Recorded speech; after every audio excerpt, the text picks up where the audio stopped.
tenha essa sensibilidade também de perceber quantas vezes na sua empresa, na sua família, nas suas relações, enfim, você também foi um amigo de Jó a emitir juízo de valores muito rápido sobre o problema do outro, sobre o casamento do seu cunhado que está acabando, sobre a sua vizinha que fala muito, sobre o seu primo que está engordando demais, está com obesidade mórbida. É muito fácil.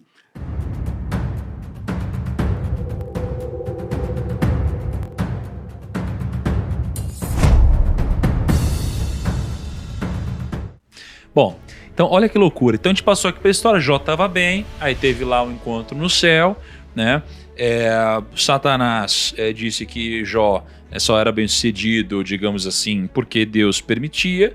E aí Deus falou, então faz o que você quiser, testa então para ver se ele não é assim de verdade, você não tem esse temor de uma forma genuína. Só lembrando, me permita-me, é que eles estavam com os Bnei Elohim, com os outros filhos de Deus. Perfeito. Então Deus aceitou o diabo, que estava num processo jurídico. E no processo jurídico, você não inibe a outra parte de apresentar a tese dela, senão o processo não é justo. Por estar num processo jurídico, Deus tinha que deixar o diabo argumentar e Deus também, de certa forma, se defender da acusação que ele estava recebendo. É bom deixar isso claro. Perfeito, olha só. E aí, né, ele pegou e falou, só não toca nele, tá? E aí tudo bem, aí Jó perdeu tudo. Perdeu o gado, perdeu os servos, perdeu os filhos, perdeu as filhas, tá? Mas foi... Em quanto tempo ele começou a perder tudo? Ou foi um ataque, tipo um ano horrível? Foi um ataque direto. A Bíblia não fala assim quanto tempo, mas fala assim num dia. Essa expressão num dia é um tempo indeterminado. Mas foi uma coisa assim, pancada. Foi uma coisa atrás da outra. Foi pancada. E aí, cara, ao ouvir todas as estratégias que atingiu, aí ele fez aquela oração, né, dizendo, pô, nu deixei o ventre da minha mãe, nu também voltarei da terra, o Eterno deu, o Eterno tomou, louvado seja o nome do Senhor. Tá bom. Aí, já passou a ser afligido, depois disso com feridas terríveis, que iam da sola dos pés até o alto da cabeça. Mas aí o diabo não tá aí quando falou isso, eu não interrompi na hora. Na verdade, o diabo não podia matá-lo. Não podia matá-lo, mas tocar no corpo dele poderia. Então ele lançava a mão de um caco de cerâmica e com ele se coçava, raspando suas feridas sentado sobre cinzas. E aqui tem um simbolismo, né, de que como que é o nome dessa doença que era usada para simbolizar a pessoa que era... A lepra? Lepra, né? A lepra. Embora nem todo que é chamado de lepra na Bíblia seria a hanseníase. É algum tipo de psoríase, mas havia também a lepra. Mas representava de alguma forma que você estava distante de Deus, né? Exatamente, é maldito de Deus. Maldito de Deus, tá bom. Aí, o estado de Jó ficou deplorável. Imagina só. E aí ele diz, né? Estou reduzido a pelo e ossos. E apenas minhas gengivas ainda não estão inflamadas. Pra que falar isso? Cara, bizarro, né? E aí a esposa de Jó, então tinha a esposa aqui, a esposa de Jó, diante de todo esse contexto, lhe disse, deixe de ser teimoso em sua lealdade. Isso não vai resolver nada, amaldiçoa logo a Deus e morre. Cara, e aqui acho que a gente começa a entrar em umas sobre quando você passa por alguns problemas, cara, a pessoa que está do seu lado, ela pode te dar um mau conselho, ou a pessoa do seu lado, ela pode... Não incentivo. Daquele mau incentivo, né? Mau incentivo, ou às vezes, isso pode acontecer por ou falta de caráter, ou por falta de compreensão mesmo, por limitação da compreensão, né? Então, como que você enxerga, Rodrigo, essa questão aqui de a própria esposa dizer o seguinte, cara, amaldiçoa logo a Deus e morre. Assim, como que você enxerga isso? A pergunta dela tem uma primeira parte que é tão importante como essa última. Ela fala assim, por que você ainda conserva a sua integridade? Na cabeça da esposa de Jó, de todo mundo, ele tinha cometido algum pecado. Isso, é verdade. Você tá entendendo? Porque não assume logo, Porque não assume logo, tá certo? Porque não assume logo. E quando ela fala assim, amaldiçoa a Deus e morre, o que ela fala assim? Já que você não quer admitir o seu pecado, então pelo menos acaba com sua própria vida. Amaldiçoa a Deus para ele terminar de te destruir, aí você vai parar com o sofrimento. Amaldiçoa a Deus e acaba com isso. Sabe, algumas pessoas ficam até vendo a esposa de Jó de uma maneira muito negativa, mas pode ser alguém tentando interromper o sofrimento de alguém que você ama. Eu não vou entrar no mérito da questão aqui de eutanásia, porque é um assunto polêmico e não é o nosso foco. Mas é como alguém fala assim, olha, sinceramente, o meu pai não morreu, ele descansou. Alguém que está nos ouvindo já deve ter passado por essa experiência. Você tem um ente querido que está sofrendo tanto no hospital com uma doença que nunca acaba, que o dia que ele morre, você fala assim, eu estou sofrendo, estou chorando, mas eu estou aliviado, ele descansou. Então assim, amaldiçoa Deus e morre, acaba com isso logo, para de ficar insistindo que você é perfeito. Todo mundo ficava assim, Jó, você não é fiel, alguma coisa você fez. Isso. Os amigos, né? Você tinha 3 amigos... Mas começa com ela, quando ela fala, você ainda insiste na sua integridade... Porque você vê alguém se ferrando? Qual que é a sua primeira reação? Você fala, essa pessoa fez uma cagada. Fez merda. Com certeza. Fez cagada, entendeu? Cara, ela tá apanhando, você fala, essa pessoa fez cagada. Mas isso aí deve ter sido... eu imagino que pra ele foi o pior. E as pessoas próximas não acreditar que ele não fez nada. Tipo assim... Foi. Ninguém acredita na sua inocência. Tipo, ele tava meio que, a mulher que dorme com ele tava acusando ele de uma parada que falou assim, mas eu não fiz nada. E eu acho que fé é isso, sabia, Kai? Que às vezes tem coisas que você sente que você precisa fazer, as pessoas, elas não acreditam em você, elas tentam falar que você tá louco, elas falam que você tá errado, elas falam que você não entende, e no final das contas tem coisas que não vão dar pra ser explicadas, cara. Eu acho que o propósito e a fé, dificilmente isso aqui vai ser explicado mesmo, né? E o que é pior, quando há evidências contra você. Eu tenho uma história muito triste que aconteceu na minha igreja, virou até filme essa história. A Meryl Streep fez até o papel da esposa desse pastor, o nome do filme foi Um Grito no Escuro. Não sei quem vai se lembrar desse filme, foi a história do casal Chamberlain. Era um pastor adventista e a sua esposa que viviam na Austrália.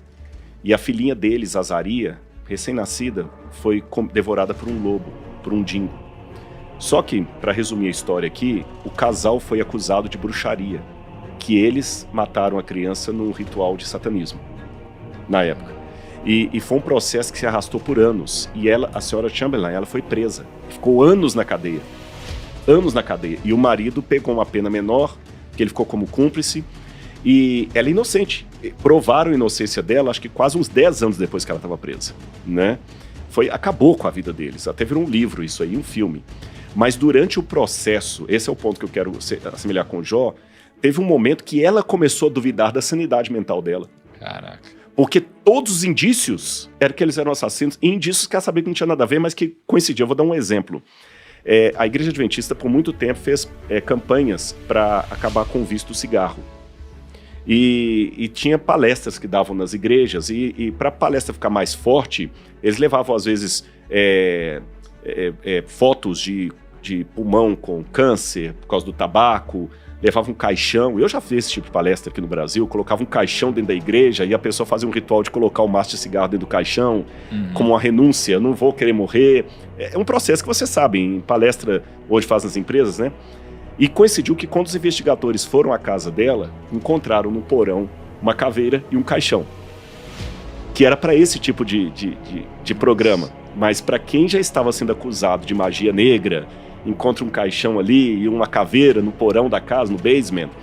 Teve um momento que muitas pessoas chegavam para ela e falavam assim, até advogado, olha, todos os indícios são que você fez isso. Assuma a culpa, que a gente consegue reduzir sua pena. O advogado falava com ela, assuma a culpa, que fica melhor para mim, para eu fazer a sua defesa. E teve um determinado momento que ela começou a achar assim, será que eu fiz alguma coisa com minha filha mesmo? Então, o ruim, além de você ser acusado, é ter tantas evidências que se você fosse num debate, você sabia que ia ser massacrado porque você não ia ter como contra-argumentar.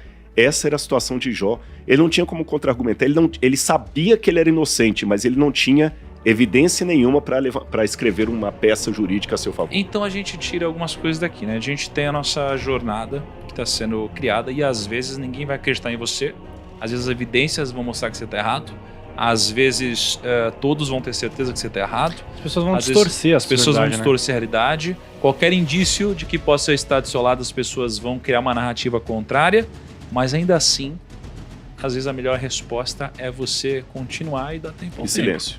Em silêncio. E vai chegar, vão chegar momentos aí, pelo que a gente está falando, que você vai duvidar de si mesmo, você vai começar a acreditar no que as pessoas estão falando. Aqui. Mas eu acho que isso é o limiar. Porque eu vi um filme recentemente, genial, né? E você pode interpretá-lo de várias formas, né? E uma das formas é sobre o que pode acontecer com a sua vida se você não escolher, tá? Então, olha só, eu tava andando com o Tarantino, que é o meu cachorro. Oh, mas fala o filme aí, pô. Fala o filme aí pra galera. Vou falar já. Um filme Vou com falar. Tarantino, né? Eu tava com o Tarantino, que é o meu cachorro, e ele é um vira-lata, a gente adotou ele e tal. Amo ele. Uhum. Tá. E aí, ele tem quase 6 anos hoje, né? Eu tava passeando com ele no final de semana. Ele é louco, maluquinho. Maluquinho. Ele é Maluquinho. doido mesmo. Ele é maluquinho. Cara, eu já tava andando com ele há quase 40 minutos. Ele não parava ainda de latir, de gritar, de pular, de Puxar. não sei o que lá, de puxar, ansioso, e chorava. E parecia um passarinho. É maluco, né? E no que eu olhei para ele, me veio uma reflexão. Falei, cara, é isso que acontece quando a gente não escolhe. Porque eu amo ele, mesmo ele sendo maluco. Mas eu poderia ter escolhido, no momento que eu adotei ele, treiná-lo. Para que ele fosse obediente, para que ele tivesse disciplina, para que ele não fosse tão maluquinho assim, e eu teria outro Tarantino no futuro e continuaria o amando, Sim. tá? Então, a gente aprende que as escolhas têm consequências e as não escolhas ou as indecisões, elas também têm consequências, né? E aí quando a gente fala sobre o medo e de a gente, às vezes, começar a duvidar de nós mesmos, vai ter um momento onde a gente vai passar por essa dificuldade e a gente pode ter algumas reações a essa dificuldade. Primeiro, a gente pode fugir. Então, a gente pode nunca enfrentar nosso medo. A gente pode nunca enfrentar nosso medo e a gente pode pensar, não, eu tô louco, eu tô maluco. E você pode nunca enfrentar isso. Você pode ter um trauma e você pode nunca enfrentar esse trauma. Ou você pode enfrentar esse trauma. Só que é aqui onde entra o limiar. Por quê? Porque vai ter vezes que a gente vai querer enfrentar o trauma e a gente não vai conseguir vencer. E se a gente tentar e não conseguir vencer, de nada valeu. E esse filme que eu vi, ele mostra exatamente isso. Um baita filme para chegar no final, a pessoa descobrir que ela nunca conseguiu vencer o medo dela, cria coragem, levanta o ritmo, a pessoa vai enfrentar o medo dela, bota o monstro na frente dela, briga com o monstro, perde, morre, acaba o filme, nunca conseguiu superar. Não conta o filme. Ou seja, no final das contas, se eu chego um momento onde eu estou me questionando, será que? Se você não conseguir vencer isso, de nada valeu, cara. E na vida, a gente tem pessoas que nunca tentam, tem pessoas que tentam e não conseguem, e tem aquelas que tentam e conseguem. E não é suficiente se você não conseguir ultrapassar esse limiar. Só que no caso de Jó, ele conseguiu. Sem contar que a não escolha é uma escolha. É uma escolha. O pessoal acha que não vou escolher. Não, você tá escolhendo. Você Você tá escolhendo, não escolher. A neutralidade é uma escolha. Não, mas perceba só que assim, a beleza de tudo que eu falei é só pra chegar no final e dizer que a diferença de Jó é que Jó, ele conseguiu passar por esse momento. E cara, quanta gente não passa por coisas muito menores que Jó? Uhum. Eu, sinceramente, eu sou um cara de fé, mas eu não sei se eu teria a fé de Jó pra passar por tudo isso sem questionar Deus. Mas tem uma promessa bíblica. A Bíblia fala que Deus não permitirá que nós sejamos provados além das nossas forças. Você acha que você conseguiria passar no por que Jó Testamento. passou? Com certeza não. Caraca, cara, é muito louco Com isso. certeza não. Então assim, tudo isso você fala, cara, Jó conseguiu. Mas vamos continuar aqui pra ver o que ele conseguiu, porque a situação só piora. Tem os amigos dele ainda. E aí, pô, já não tinha o apoio da esposa, já tava ferrado, tudo dando errado, né? E Jó respondeu à esposa. Jó declarou pra ela: tu falas como uma louca. Já arrumou briga já. Aí já tava ruim o dormiu na negócio. Aí acabou, cara. Que sala, não tinha nem sala mais, né, cara? Já tá ruim, o que dá pra piorar, né? O tempo fechou. Falou, vou abrir com a esposa agora, é só o que falta. Porventura receberemos de Deus apenas o bem que desejamos, e não também o infortúnio que Ele nos permite? E em toda essa provação, os lábios de Jó não o fizeram vacilar e pecar. E aí 3 amigos de Jó, ouvindo falar da desgraça que atingiram aquele homem, foram visitá-lo. Quando aqueles homens o avistaram de longe, mal puderam reconhecê-lo e romperam em lamentação e profundo choro. Eles ficaram sentados no chão na companhia de Jó durante 7 dias e 7 noites seguidos. E nenhum deles dizia a Jó qualquer palavra, pois a contemplar o seu grande sofrimento, não encontravam forças para dizer nada. E diante de todo esse contexto, Jó chegou a lamentar o dia do seu nascimento. Ou seja, aqui acho que começa a entrar o ponto de questionamento, que é o ponto onde Jó começou a fraquejar.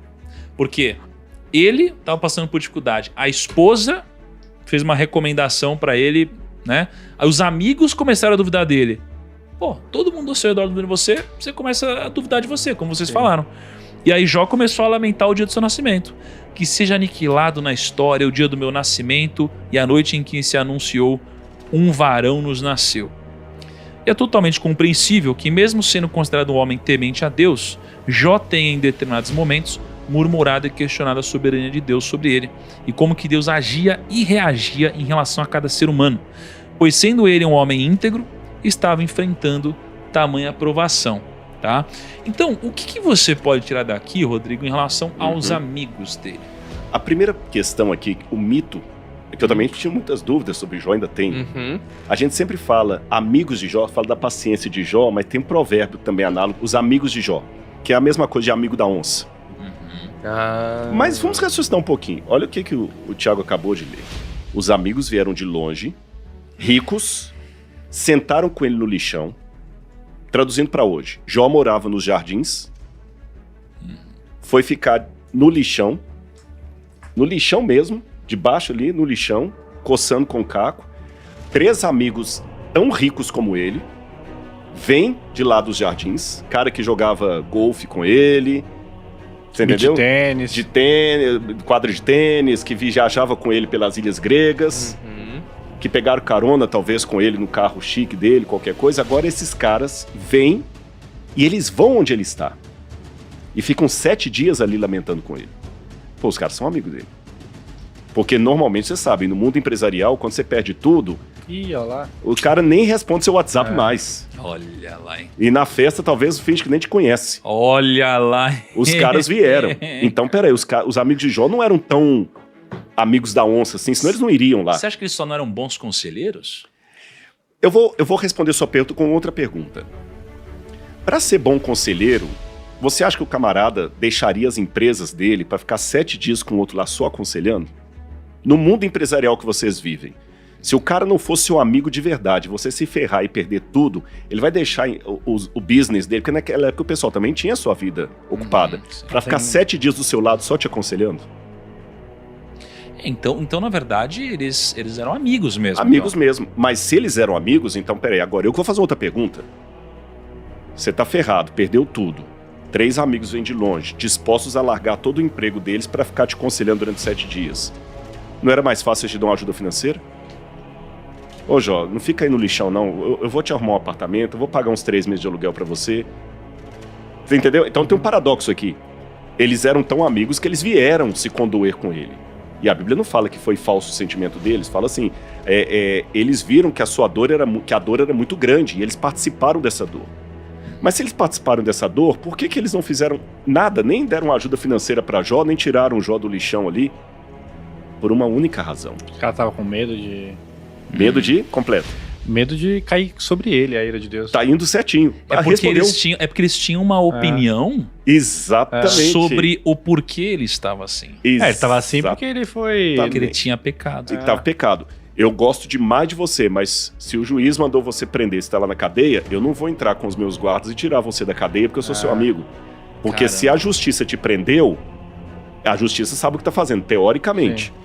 Eu não vou intervir. Então, assim, só pra gente não perder o sono. Então, em tese, o que a gente tá falando, eram homens amigos de verdade. Amigos de verdade. Tementes a Deus. Tementes a Deus. E ainda assim, por uma interpretação errada... Exatamente, não ajudaram o Jó. Porque se eu ajudo o Jó, o que eu estou fazendo? Eu estou intervindo na justiça divina. Então, às vezes, você vai ter amigos que são amigos de verdade, que são tementes a Deus. Mas estão equivocados. Estão equivocados e a culpa não é deles. Não é deles. Por isso que Deus nem também... sua. Por isso que Deus não fulmina eles. Deus os repreende no final. No final eles vão ser repreendidos. Nossa, mas não vão fulminar. Agora, tem uma pergunta que até pensei que vocês iriam fazer aqui. Estava esperando essa pergunta. Aí, quando falou da mulher de Jó, eu falei, eu não vou fazer, não vou jogar para a hora dos amigos, então, se a pergunta não vier. A gente sempre faz essa leitura, é a tendência, nos colocando no lugar de Jó. Tanto é que a própria linguagem que nós 4 estamos usando aqui, olha, quando você se sente assim, você começa a duvidar de você mesmo, quando as pessoas te acusam, e muita gente que está nos ouvindo também está pensando assim, pois é, tô pensando quando eu fui ferrado, quando eu fui injustiçado, quando eu fui acusado do que eu não fiz, por quê? Mas vem cá, nós temos uma maioria da história tendo um comportamento parecido, a mulher e os 3 amigos. Ou seja, todos nós queremos achar a culpa. Até teve um momento que eu não sei se foi, acho que foi o Tiago falou o seguinte, a gente também fica só achando que o camarada fez alguma besteira pra poder estar aquilo ali. Você sempre fica, pô, se esse cara ferrou, o cara falou assim, olha, perdi tudo, cara. A primeira pergunta é assim, o que você fez de errado para sua empresa falir? A gente também sempre acha que o cara cometeu um erro. Por mais que nós falemos, há coisas que acontecem, independente de sermos culpados, na primeira pessoa do singular isso funciona. Quando vamos falar na terceira pessoa do singular ou plural, a gente já não pensa assim. Se o camarada chegou aqui, ele quebrou, você fala assim, o que você fez de errado para quebrar? O que você pisou na bola para acabar o seu casamento? O que você errou? Aí eu faço a pergunta essa, eu construí tudo isso para chegar a essa pergunta. Por que nós temos a tendência de ser amigos de Jó na atualidade? A gente sempre encarna o Jó. Eu sou o que sofre. Mas em 90% dos casos, eu sou também que emite juízo de valores sobre o outro. A gente faz isso o dia inteiro. O sujeito bateu o carro e quase morreu, os amigos vão comentar, pô, mas aquele cara era pé de chumbo, né? Aquele cara era pé de chumbo. O sujeito morreu por um problema de saúde, mas aquele cara também, você viu quando ele comia, como é que ele comia? Várias vezes eu falei com ele, cara, come menos gordura, teve infarto. A gente sempre procura uma explicação. E sabe por quê? Medo. Tem uma palavra em alemão que o Freud usa também, e essa palavra não tem uma tradução precisa em português, é Schadenfreude. Schadenfreude, em alemão, Freude é alegria. E Schaden é desgraça. Schadenfreude é uma alegria na desgraça. Nós não temos uma palavra em português para traduzir isso, nem em inglês. O que os alemães queriam dizer com alegria na desgraça? Seria mais ou menos assim. Quando tem um acidente, vamos supor que teve um acidente, um helicóptero caiu. Tá bom? Caiu e matou 3 tripulantes, mas a pessoa que você mais ama estava no helicóptero e foi a única que saiu ilesa. Você não fica triste. Você comemora. Mas não é uma comemoração como que você acabou de comprar uma nova empresa e que está indo bem no mercado. É uma comemoração na desgraça. Passou no concurso público, em primeiro lugar. Você está comemorando porque você passou e um monte foi reprovado. É uma comemoração na desgraça. Isso chama Schadenfreude. Não é errado, não é imoral. Então, você acha errado ou imoral? Não, não é. A questão é... Aí agora eu vou puxar o Freud. Não, posso só contar um parênteses aqui? É porque eu passei por uma situação assim... Lembrando que não é errado, tá? Eu vou explicar qual o problema. Ufa, que bom. É porque eu fiquei num sentimento muito dividido, assim. Eu tava um dia em casa, peguei meu celular, acho que talvez o Lucão ou o Gui, ou o Kaique, não sei, me mandou uma notícia, assim, de que o helicóptero que o Guilherme Benchimol ia pegar caiu, né? E Guilherme Benchimol, né, se recusou a pegar, né? Que é o presidente da XP, enfim, um amigo, uma judeu? Pessoa judeu, de criação, né? Não necessariamente de prática, né? De prática, né? E aí, quando eu vi essa matéria, eu vi, falei, caraca, olha só. E a história era mais ou menos assim, ele ia para um lugar, e aí ele acabou não pegando, né, o helicóptero que ele ia pegar, porque antes do helicóptero chegar, o helicóptero caiu. Isso tudo aconteceu por uma mudança de logística que tinha acontecido. E eu, como um cara que não conhecia os pilotos e nada disso, apenas olhei para um amigo e falei, livramento. Né? E esse foi um dia de muita reflexão para mim. Uma reflexão de que era para esse cara ter morrido se não tivesse feito algumas mudanças de logística, né? E então, por lado, eu fiquei muito feliz, né? E até, poxa, passei por algumas situações particulares, não vou falar em relação a isso, mas que eu nunca vi, por exemplo, ele desse jeito, né? A reflexão que aconteceu na cabeça dele, do porquê isso tinha acontecido com ele e tal, foi muito profunda. E na minha cabeça, livramento. Por outro lado, você teve gente que morreu e sofreu. Mas o meu primeiro instinto não foi pensar nisso, foi pensar no Jó, o personagem que eu me identificava, que eu conhecia ali, né? E então eu passei por isso, exatamente o que você falou, dessa alegria na desgraça, ou sei lá o que e tal. E realmente, cara, assim, é muito doido porque isso acontece. Pra mim, isso daí não tem como não ser de alguma forma, cara, uma ordenança sabe, divina. E aí você fala, mas é injusto porque outros morreram. Mas cara, a gente tá falando... O tópico desse programa de hoje é falando basicamente sobre o quanto a justiça não existe no mundo material aqui, né? E que existe algo muito mais complexo do que isso, cara. Enfim, aí só pra contar um relato real do termo que você acabou de dizer. A tópica é esse mesmo, a justiça nesse mundo não existe. O que existe é o milagre de Deus conseguir intervir num universo de injustiça sem quebrar as regras do jogo. Ele consegue salvar a economia sem imprimir dinheiro e jogar no mercado, ou sem manipular os dados na bolsa de valores, sem informação privilegiada. Entendeu? Agora vamos colocar qual é o problema. Eu até adiantei aqui, antes de falar se não é imoral, não é errado ter sentimento, eu tenho. Se Deus que defenda, como dizem lá em Minas, né? A Laura estiver num ônibus e tiver um acidente grave ali e várias pessoas morrerem, mas a Laura ser ilesa, eu vou fazer o culto de ação de graças na minha igreja. E não acho pecado isso. O problema, ele está um pouquinho mais abaixo. Está mais abaixo em que sentido? Quando você faz isso, agora eu estou entrando um pouquinho na psicanálise, não é minha área, estou pedindo licença aos especialistas, o inconsciente, ele arma a defesa. Porque o nosso instinto de sobrevivência está sempre atento a qualquer coisa que pode nos atacar. Nós fomos programados para viver, não para morrer. Por isso que nós temos instinto de defesa, o instinto de sobrevivência, você não tem instinto de morte. A morte é uma coisa artificial, você quer viver. Você quer viver.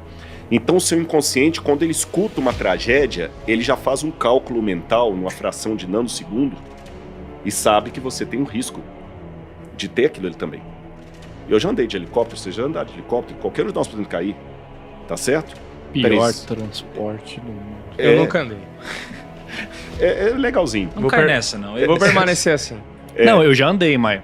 Cara, aí você fica nessa aí, você fica, não fumo, não bebo, não faço nada tal, de repente, meu amigo, você nunca sabe. Mas assim, qualquer coisa, você pode ser uma eu doença. Ando, mas eu acho pode horrível. ser uma doença. Um dia eu viajei com um médico, ele falou comigo no avião que hoje, dos cânceres que existem no mundo, e o cara era oncologista, ele falou dos cânceres que existem no mundo, 10% são causas de estilo de vida, 10% são hereditários e 80% é loteria.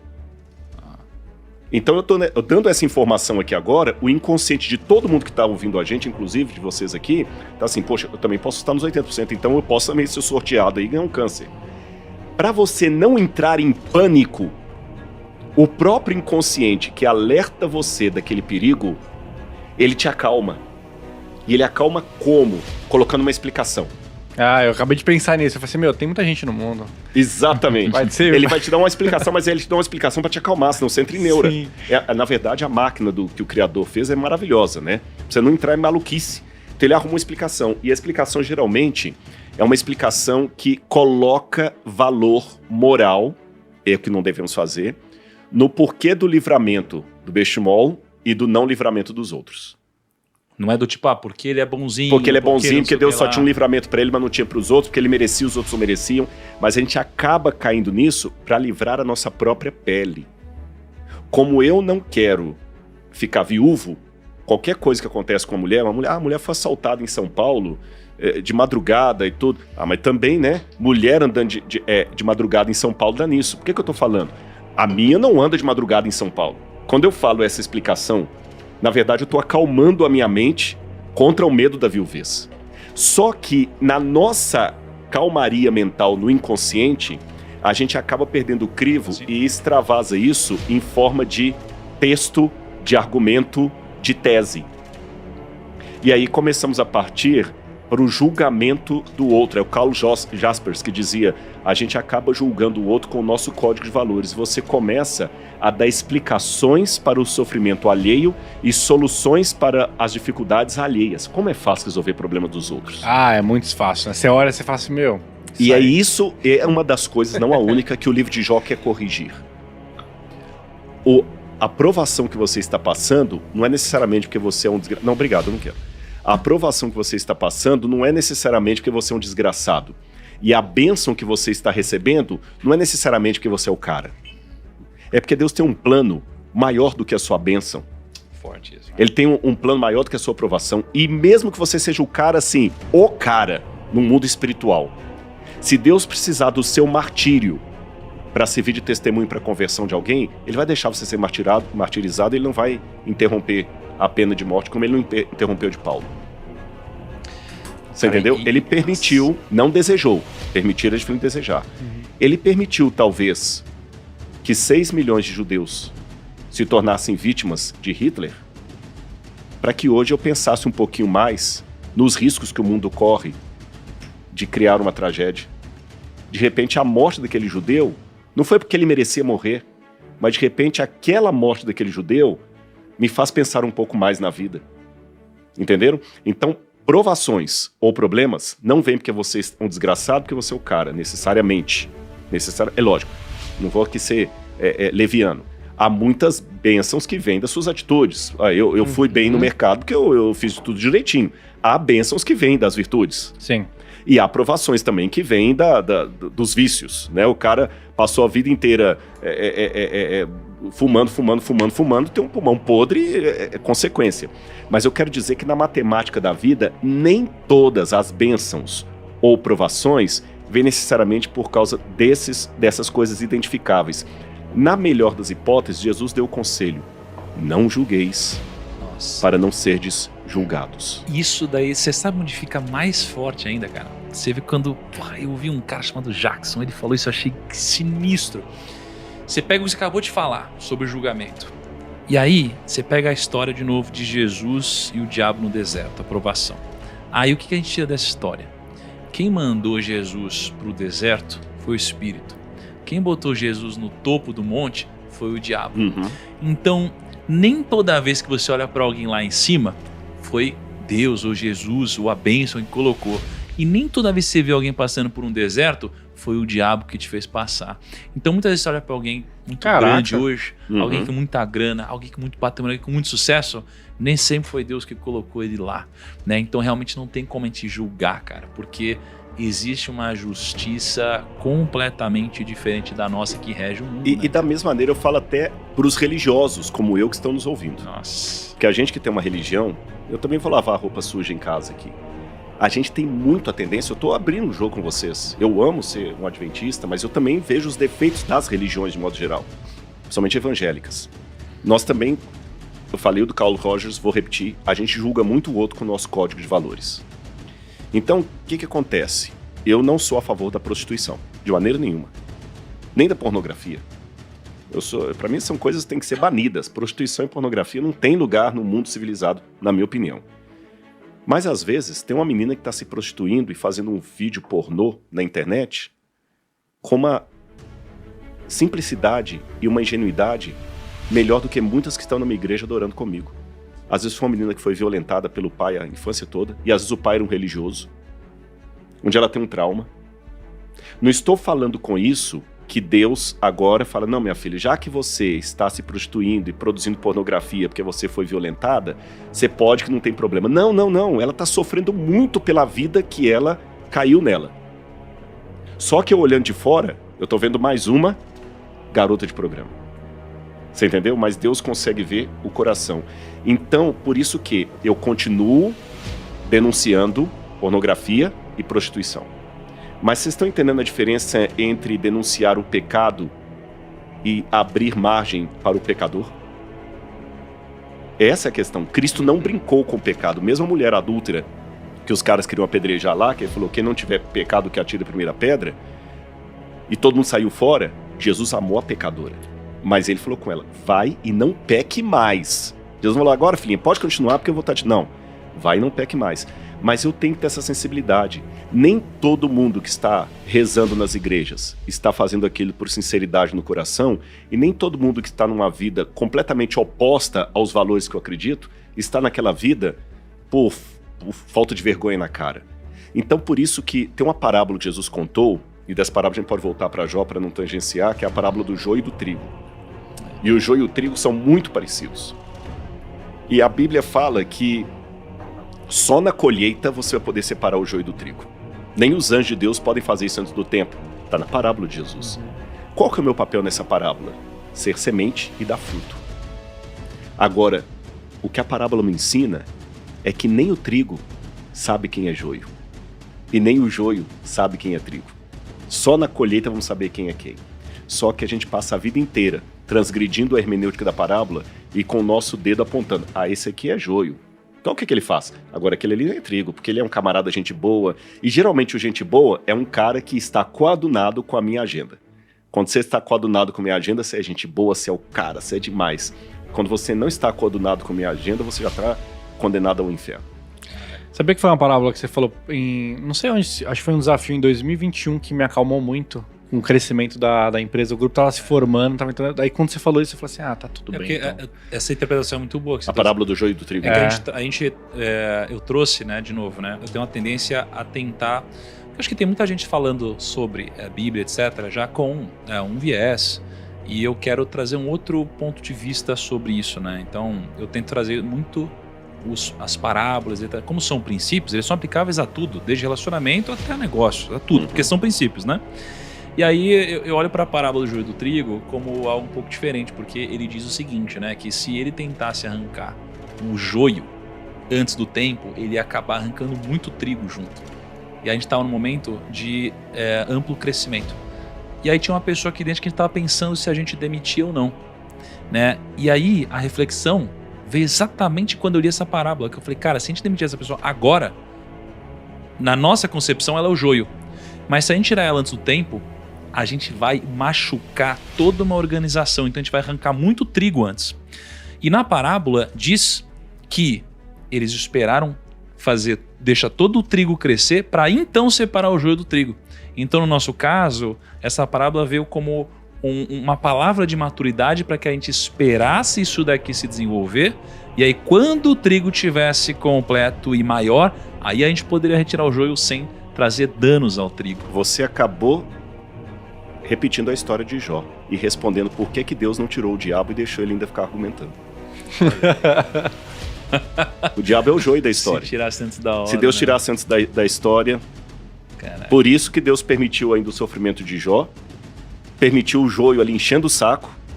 Eu, se fosse um funcionário de vocês, não participando, convivendo com essa pessoa tóxica aqui, eu talvez ia comentar com algum colega na hora do cafezinho, por que eles não mandam o fulano de tal embora, cara? Que saco. Esse cara apronta. A gente não ia entender. Se eu fosse o chefe aqui, eu já tinha botado aquele cara na rua pela metade disso aí. Mas vocês estavam vendo o outro espectro. Jó estava como o cara do cafezinho ali. Por que Deus está fazendo isso comigo? Por que Deus está tolerando? Agora, Deus do outro lado sabia que ele não podia arrancar o joio, o Satanás, antes do tempo, que o estrago ia ser muito grande. Tem o seu tempo, o tempo dele ser arrancado haverá, mas assim como nas empresas tem o momento certo até de demitir alguém, Deus também tem o momento certo de dar fim ao diabo. Uma coisa que eu fiquei pensando, a mulher do Jó, ela suportou até o final com ele? Calma, tem mais ainda, desgraça? Aqui, tem mais história aí, cara. Tem mais desgraça, calma. Calma aí. É que essa parte eu não lembrava. E olha que interessante. Os amigos de Jó, podemos entender que tentaram às vezes ajudar, tá? Ao seu lado faziam ponderações e até incitavam Jó a buscar a Deus. E aí eles dizem assim, pois é ele quem abre a ferida, mas ele mesmo a trata. Ele fere, mas com suas próprias mãos pode curar. Então os próprios amigos, eles se importavam com ele. E eram tementes a Deus, como a gente falou. Mas esses mesmos amigos, por vezes, se apresentaram como críticos, insensíveis, legalistas e acusadores, faltando-lhes muita sensibilidade. Porque não foram poucas vezes que questionavam que Jó estava com um pecado oculto e que toda aquela situação era fruto desse pecado. Então os amigos estavam julgando ele. Em determinado momento, Jó desabafou e questionou a Deus. Lembra-te, ó Deus, de que a minha vida não representa mais que um sopro. Meus olhos jamais tornarão a contemplar a felicidade. Se errei e pequei, que mal te causei. Ó tu que vigias todos os seus humanos, por qual razão me tornaste teu alvo? Porventura me transformei num fardo pesado e inútil para ti? Então é aquela coisa de ele se questionar de, poxa, será que eu fiz alguma coisa? Deus, por que você está fazendo isso comigo, né? Por que você está fazendo isso comigo? E aí o que eu achei interessante aqui é a questão de os amigos, eles têm várias tratativas e também muito críticas, né? E aí eu trago um pouco para a nossa realidade no mundo dos negócios, ou seja lá onde for, onde a gente geralmente julga o outro rapidamente, a gente critica tudo que não foi construído por nós. E para mim, nesse ano, tem duas coisas que eu mudei completamente. Eu mudei 2 coisas completamente da minha vida. Que é o seguinte, eu sempre fui um cara que, na minha concepção, eu achava, ainda acho, que eu tenho um senso crítico mais apurado do que a maioria. E pelo fato de achar e acreditar que eu tenho um senso crítico mais apurado que a maioria, eu tendo a sair criticando todo mundo. Só que na minha concepção eu achava que isso aqui era muito positivo, porque eu via você fazendo uma coisa na minha concepção errada e falava, cara, faz assim, assim, assado. Na minha concepção eu tô fazendo algo muito positivo pra essa pessoa, eu tô ajudando ela. Então é quase como se eu saísse... Consultoria é graça, né? Você não sabe quanto vale a minha consultoria? Você não sabe quantos caras? Então eu saía como se tivesse, cara, feito algo incrível aqui. E pode até ser que o meu conselho era incrível, que a minha crítica era muito positiva. Mas a pessoa não recebia assim e eu não sabia do que ela sentia por dentro, como ela chegou lá. Então foi quando eu comecei a entender que existe uma diferença entre crítica, conselho e repreensão. A crítica ela é feita por qualquer um. O conselho geralmente você pede. E a repreensão é feita por quem te ama ou quem é especialista na área. Tá? Então, eu adotei uma postura esse ano de não criticar mais nada, absolutamente nada, que não tenha sido construído por mim. Essa é a primeira coisa. E com um detalhe, às vezes, o que você fala nas 3 áreas são verdades. Porque se eu pegar academicamente, ou melhor dizendo, em termos ortodoxos, o discurso dos amigos de Jó é perfeito. Se você for olhar assim, eles fizeram críticas, como você falou aí, até eu gostei dessas 3 divisões, mas assim, em termos de conteúdo, ô Jó, você consolou tantas pessoas, agora que o problema bate na sua porta, você vai arregar. São coisas assim que a gente normalmente fala. O Jó é que parece politicamente incorreto. Até aquela paciência de Jó não é bem como o pessoal pensa. Ele colocou, você citou alguns aí, né, senhor? O senhor não tem a canseira dos mortais? Coloque Deus na minha frente, eu vou dar um murro na cara dele. Ele quase fala isso aqui. Eu vou mostrar pra ele. É porque ele não é como eu. Se ele viesse aqui como homem, eu ia provar pra ele que ele tá sendo injusto comigo. O Jó não foi tão politicamente correto. Agora, como é que a gente lida com essa questão das verdades que às vezes perpassam a crítica, a repreensão, como você falou, ao conselho? Não necessariamente nessa ordem, né? Eu vou contar uma historinha pra vocês. Uma vez um paraquedista pulou do avião lá e veio pulando de paraquedas e o paraquedas enroscou numa árvore. Enroscou e ele ficou pendurado ali, enroscado, não tinha o que fazer. Se ele soltasse o coisa, ele ia cair, era muitos metros, ele estava enroscado, ele precisava de ajuda. Nossa. Ele ficou pendurado muito tempo ali. Passou debaixo da árvore um camarada. Eu vou dar uma sugestão da área de vocês aí. A gente adapta essa parábola à cada realidade, já que aqui fala muito de mundo dos negócios. Passou embaixo da árvore dele um camarada com livros de business, curso do PrimoCast, um monte de coisa lá, né? Aí o sujeito lá de cima da árvore, ei, meu amigo, ajuda! Ah, que legal! Você é um paraquedista, que legal, um paraquedista que é, eu sou um paraquedista sim. Você me ajuda a descer? Ajudo. Outra coisa que eu tô olhando, você é da aeronáutica, porque você tá com o uniforme e você não é leigo, você é militar, né? Eu sou militar. Ajuda a descer? Ajudo sim. A outra coisa, além de militar, você é major, que eu tô vendo a patente aqui. Eu sou major, você me ajuda a descer? Ajudo sim. Outra coisa, eu tô vendo que você deve ter pulado de um avião da aeronáutica que passou há mais ou menos uns 10 minutos que eu escutei o barulho. Foi ou não foi? Foi. Deixa eu fazer uma pergunta. Oi, você é consultor de negócios, né? Ele falou, sou, como é que você sabe? É que você tá falando um monte de verdade que não serve pra nada. A verdade, para ser eficaz, não basta ser verdadeira. Aí passa o crivo que você falou. Repreensão, conselho e crítica. Se você não souber falar aquela verdade na hora certa, do jeito certo, ainda que ela continue sendo verdade, ela não serve pra nada. Não é só porque é verdade, tem que ser dita também, né? E em qualquer hora, em qualquer tempo, Então o mundo, aí eu posso puxar a sardinha pro meu lado também, a minha culpa aqui, o mundo das religiões, às vezes, estão repletos de verdades que não servem pra nada.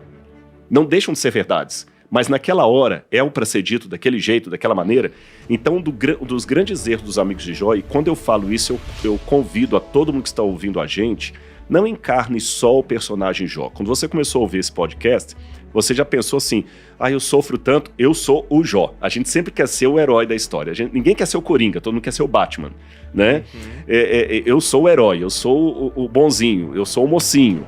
Não, às vezes você é um amigo de Jó, às vezes você é a mulher de Jó, Tenha essa sensibilidade também de perceber quantas vezes na sua empresa, na sua família, nas suas relações, enfim, você também foi um amigo de Jó a emitir juízo de valores muito rápido sobre o problema do outro, sobre o casamento do seu cunhado que está acabando, sobre a sua vizinha que fala muito, sobre o seu primo que está engordando demais, está com obesidade mórbida. É muito fácil. Repito, isso não é um desestímulo, nem foi a sua fala também, Thiago, para que você não tenha o momento da repreensão. Você falou que você repreende, só que agora você sabe que o momento que é o momento da repreensão, que momento que é o da crítica, que momento que é o do aconselhamento. Essa sensibilidade e saber assim, eu sou a pessoa em condição de dar esse conselho, ele foi pedido. Uma vez eu escrevi para uma senhora na internet, eu quase nunca respondo hater. Acho que eu respondi umas 4 ou 5 vezes na vida. Mas a gente às vezes, se Eva caiu em pecado na tentação lá, por que eu não posso, né? Uma vez uma mulher falou, porque não sei o que. Eu falei assim, olha, sabe qual é a diferença entre sua opinião e uma pizza? É que a pizza eu pedi. Então tem gente que você dá vontade, às vezes, assim, de dar, porque é muito fácil resolver problemas dos outros. Eu nunca vou conseguir resolver os meus próprios problemas enquanto eu só ficar resolvendo problemas dos outros. Eu acho que eu tenho que puxar um pouco isso aí pra mim, não é porque é só uma verdade, você tem que dizer... Não, cara, muito do que eu tô trazendo até agora na reflexão de Jó é o quanto, cara, de verdade, cada um tem que... Eu até postei nos stories do negócio por causa disso um pouco. É assim, cara, para de querer resolver o problema dos outros, cara. Resolve o seu. Para de criticar os outros, cara. Critica o que você fez, cara. Não é assim? No final das contas, pô, cada um faz o seu. Se alguém precisar de ajuda, levanta a mão. Mas não tenta ajudar quem não quer ser ajudado. Porque, assim, você vai, crítica, repreensão e conselho. Cara, não tem que ter crítica. Não tem que ter crítica. Eu não tenho que criticar o outro sem pedir se não for uma pessoa que me dá liberdade pra fazer isso. Sim. Não tem que fazer isso. Senão é só inimizade, é só problema, é só... Cara, é cagação de regra. E você, não tem que fazer isso mais. Você é o cara que quer ajudar e você acaba se irritando e se incomodando porque o outro não quer ajudar.